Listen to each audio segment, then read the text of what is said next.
Right, gents, so I've just had kind of like an epiphany moment. And I remember very early on in my journey of like reading self-improvement books and trying to just learn how the world works, how human nature and psychology works. I remembered reading, and I can't remember which book it was, this was like years and years ago. Can't remember what the book was or what it was trying to teach. But it spoke about this guy. There were two men that were like in the dating scene, and one guy was stereotypically attractive, so he was in good shape, he had good hair, and he should have done well in the dating scene. And he wasn't very good with women because the only thing he lacked was confidence. And then the other guy was, I guess, kind of like me. He was balding, he was short. So there's like, with men, a lot of short men are insecure about this.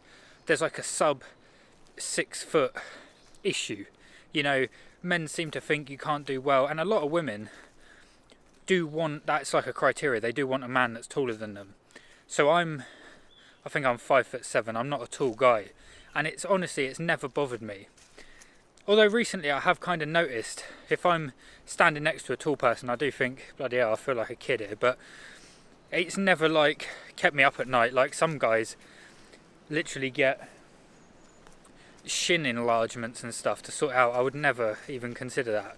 So he's short, he's a bit overweight, he might have a patchy beard or something. His appearance was working against him.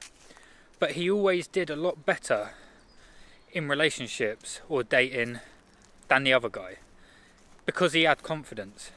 And I remember reading that, and it was kind of like you can outconfidence any of your issues. And I was like, that does seem to make sense on paper, but I'm going to work on myself and try and lose weight and sort the hair out. I thought, yeah, it makes sense, and I think it's probably correct. But instead of doing that, I'm just going to try and fix myself.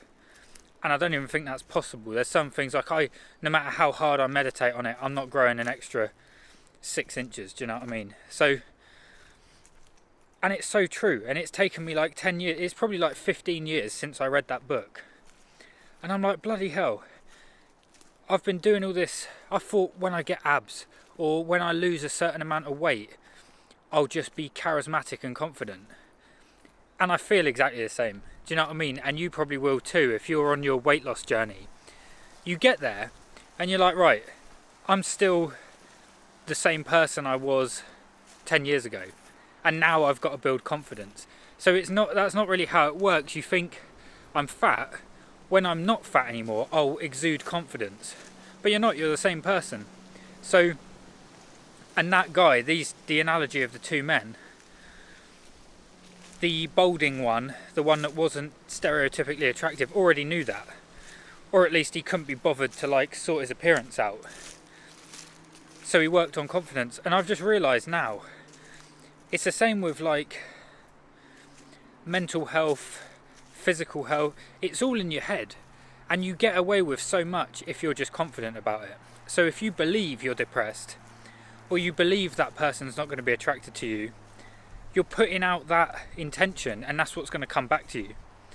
So yeah, it's like a bit of a full circle moment. I'm like realising what was, and I understood it. When you read books, you don't really learn anything new because you're just reaffirming what you already know, and it's just a signpost to what's already in your head sort of thing. So at the time I read it and I was like, yeah, I know this is obviously correct, but I hadn't experienced it.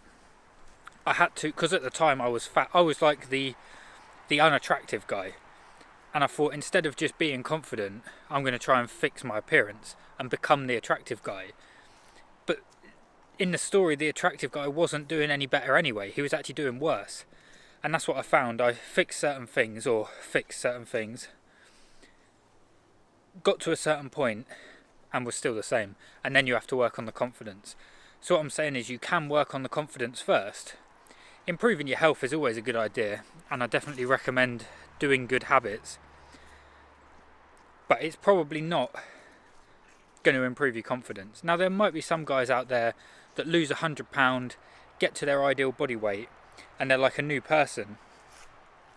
But that wasn't the experience for me. And why wait? Why wait to be confident?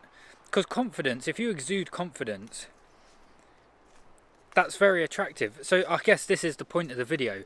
Confidence is more attractive than any physical like attribute. I'll just make sure I don't fall in this stream. Yeah, so confidence is the attractive quality. The hairline, the height, the abs, the muscles, the money, whatever it is. Yeah, they're nice, they're good.